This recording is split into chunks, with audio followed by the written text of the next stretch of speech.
စံပြဖြစ်ဖို့ကြိုးစားရင်သိနေပြီလားမင်းရဲ့ဖန်တီးနိုင်စွမ်းကလွတ်လပ်မှုကိုတောင်းတတယ်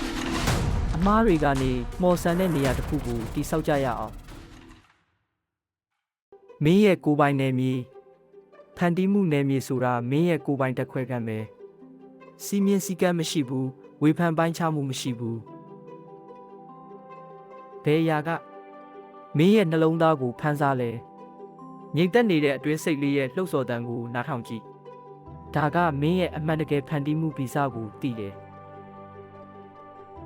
မင်းနဲ့တသားတည်းဖြစ်တဲ့နေရာမင်းရဲ့ပတ်ဝန်းကျင်ကမင်းရဲ့စိတ်အားထက်သန်မှုကိုမြင့်တင်ပေးတယ်ဒါကိုမင်းရဲ့ကိုယ်ပိုင်ဖြစ်အောင်လုပ်လိုက်ပါ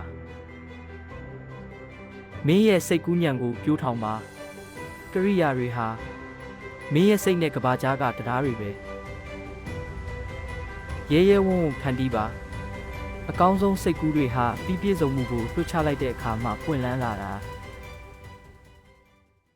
မင်းရဲ့ဖန်တီးမှုမင်းရဲ့စီးမြင်